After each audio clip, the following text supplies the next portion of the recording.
ಇದು ಫೆಬ್ರವರಿ 11ನೇ ತಾರೀಕು 2023 ಕಲಬುರಗಿನಲ್ಲಿ ಮಾನ್ಯ ಬಿ ಆರ್ ಪಾಟೀಲ್ ಸಾಹೇಬರು ನಾನು ಮತ್ತು ನಮ್ಮ ಮುಖಂಡರು ಮಾಡಿದಂಥ ಪ್ರೆಸ್ ಕಾನ್ಫರೆನ್ಸ್.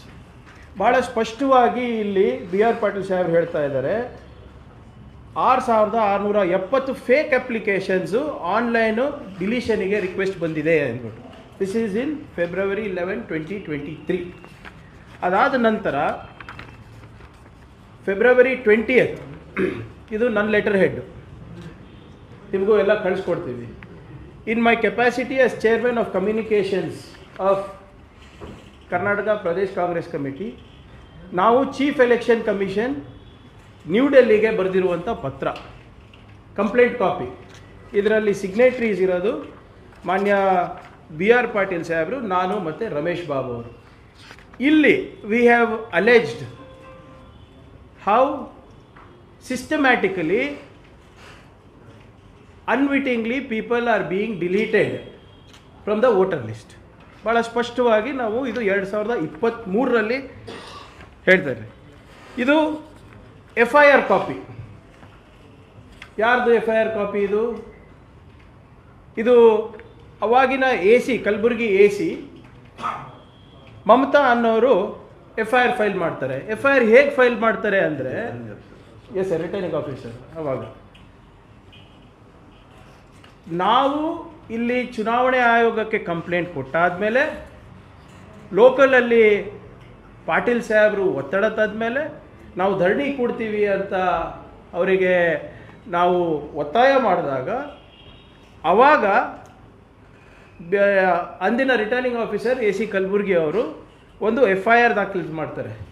ಇಲ್ಲಿ ಭಾಳ ಸ್ಪಷ್ಟವಾಗಿ ಏನು ಹೇಳ್ತಾರೆ ಅಂದರೆ, ಶ್ರೀ ಬಿ ಆರ್ ಪಾಟೀಲ್ ಅವರು ಮಾಜಿ ಶಾಸಕರು, ಆಳಂದದವರು, ಮಾನ್ಯ ಕೇಂದ್ರ ಚುನಾವಣೆ ಆಯೋಗ ರವರಿಗೆ ಆಳಂದ್ ವಿಧಾನಸಭಾ ಮತಕ್ಷೇತ್ರದಲ್ಲ 256 ಮತಗಟ್ಟೆಗಳ ವ್ಯಾಪ್ತಿಯಲ್ಲಿ ಬರುವ 6670 ಮತದಾರರನ್ನು ಮತದಾರರ ಪಟ್ಟಿಯಿಂದ ಅನಧಿಕೃತವಾಗಿ ಕೈ ಬಿಡಲಾಗಿದೆ ಎಂದು ದೂರು ಸಲ್ಲಿಸಿದ ಮೇರೆಗೆ, this is a government document,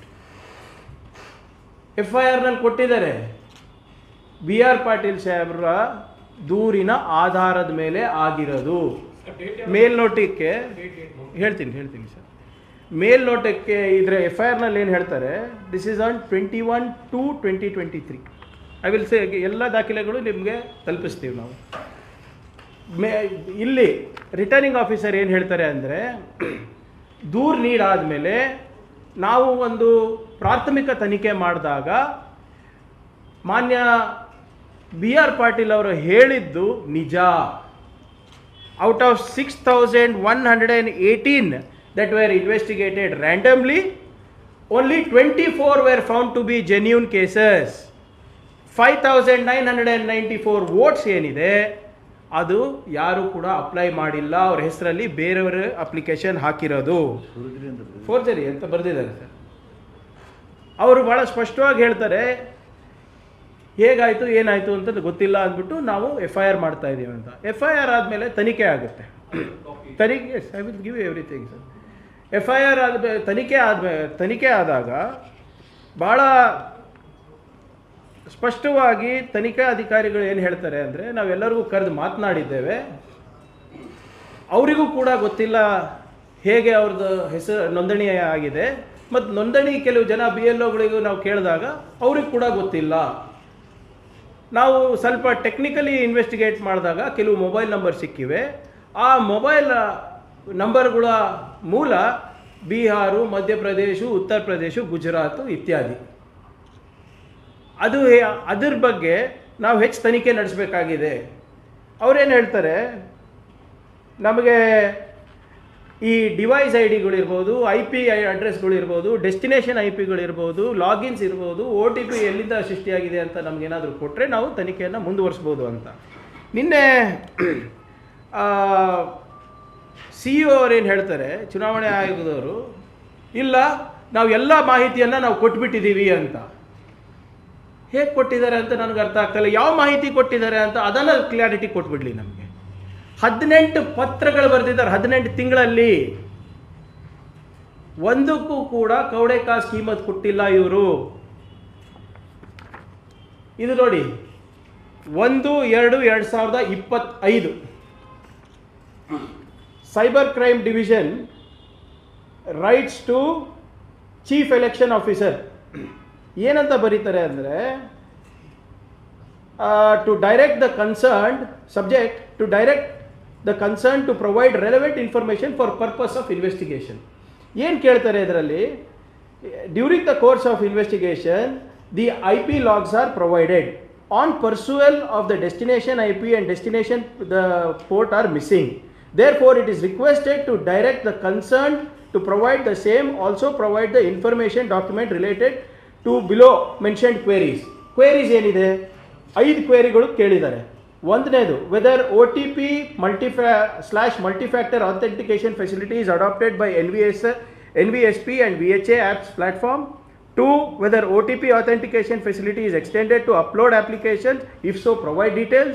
3, if authentication like OTP is existed, whether OTP will be sent to mobile number used for login or mobile number provided in the form by applicant or both. 4, provide the certificate US 65B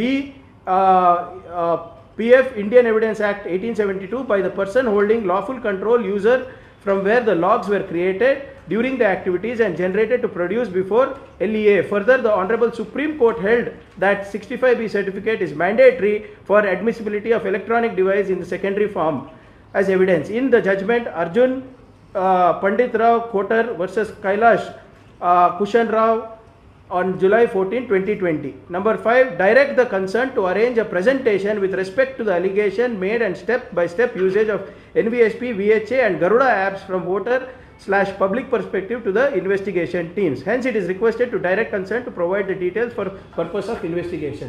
ಭಾಳ ಸ್ಪಷ್ಟವಾಗಿ ಕೇಳ್ತಾ ಇದ್ದಾರೆ ಇಲ್ಲಿ. IP addresses ಎಲ್ಲಿದೆ, device IDs ಎಲ್ಲಿದೆ, ನಿಮಗೆ destination IPಗಳು ಎಲ್ಲಿ ಯಾರ್ದಿದೆ, ಆಮೇಲೆ ಸುಪ್ರೀಂ ಕೋರ್ಟ್ ಆದೇಶವನ್ನು ಕೂಡ ಅವರು ಕೋಟ್ ಮಾಡಿ ಹೇಳಿದ್ದಾರೆ. As per supreme court guidelines you are duty bound to provide this evidence. ಏನು ಉತ್ತರ ಇಲ್ಲ. ಇಲ್ಲಿ ನೋಡಿ, ಇವ್ರು ಕೊಟ್ಟಿದ್ದಾರೆ ಅಂತ ಹೇಳ್ತಾರಲ್ಲಪ್ಪ ಕರ್ನಾಟಕ ಚುನಾವಣೆ ಆಯೋಗದವರು. ಮತ್ತು ಇದ್ಯಾರ ಪತ್ರ? 4/2/2025 ಇದನ್ನು ತಲುಪಿಸ್ತೀವಿ. Office of chief electoral officer ಬರೀತಾರೆ, to the principal secretary election commission of India, Nirvachan Sadan, Ashok road. ಅವರು ತಮ್ಮ ಸಬ್ಜೆಕ್ಟ್ನಲ್ಲಿ ಯಾವ್ಯಾವ ಲೆಟರ್ಗಳು ಉಲ್ಲೇಖಿಸಿದ್ದಾರೆ ಅಂತ ಹೇಳ್ತಾರೆ. 29/0/2023, 21/02/2023, 30/03/2023, 29/04/2023, 30/04/2023, 30/05/2023, 12/06/2023, 21/06/2023, 17/07/2023, 26/07/2023, 03/08/2023, 18/08/2023, 18/08/2023 ಮತ್ತು 23/8/2023 ಮತ್ತು 1/2/2025, 19/1/2024 ಇಷ್ಟೆಲ್ಲ ಪತ್ರ ವ್ಯವಹಾರ ಆಗಿದೆ. With reference to the above subject, copy to the letter of Deputy Superintendent of Police CID, Bangalore referred above is enclosed.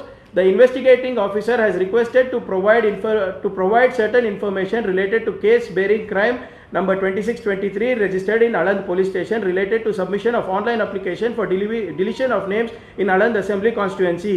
The investigating officer has also requested to provide certificate US 65B of the Indian Evidence Act 1872 by the person holding lawful control/user from where the logs were created during the activities generated to produce before LEA. Yours faithfully, Joint Chief Electoral Officer. ಇದು ಯಾರ officer ಯಾರಿಂದ ಹೋಗಿರೋದು ಸ್ವಾಮಿ? ಚುನಾವಣೆ ಆಯೋಗ ಕರ್ನಾಟಕ. ಏನು ಸುಳ್ಳು ಹೇಳ್ತಾ ಇದ್ದೀರಾ ರೀ ನೀವು? ಎಲ್ಲ ಕೊಟ್ಟಿದ್ದೀರಾ ಅಂದರೆ ನೀವು ಯಾಕೆ ಲೆಟರ್ ಬರೆದಿದ್ದೀರಾ? Whose letter is this? BR Patil ಅವ್ರ ಲೆಟರ್ ಅಲ್ಲ, ರಾಹುಲ್ ಗಾಂಧಿ ಅವ್ರ ಲೆಟರ್ ಅಲ್ಲ, ಕಾಂಗ್ರೆಸ್ ಪಾರ್ಟಿ ಲೆಟರ್ ಅಲ್ಲ, ಚುನಾವಣೆ ಆಯೋಗದ ಲೆಟರು. ಯಾರಿಗೆ? ಕೇಂದ್ರ ಚುನಾವಣೆ ಆಯೋಗದ್ದು. ಅವರಿಗೆ 04/02/2025, February 4th, 2025. ಮತ್ತು ಹೇಳ್ತಾ ಇದ್ದೀರಾ ನಾವು ಕೊಟ್ಬಿಟ್ಟಿದ್ದೀವಿ ನಿಮಗೆ, ಎಲ್ಲನೂ ಸಾಕ್ಷಿ ಕೊಟ್ಟಿದ್ದೀವಿ, ಏನೇನು ಬೇಕು ಅಂತ. ಮತ್ತು ಇದ್ಯಾರು ಬರೆದಿರೋದು? ನೀವೇ ಬರೆದಿರೋದಲ್ಲ, ಚುನಾವಣೆ ಆಯೋಗದವರೇ ಬರೆದಿರೋದು.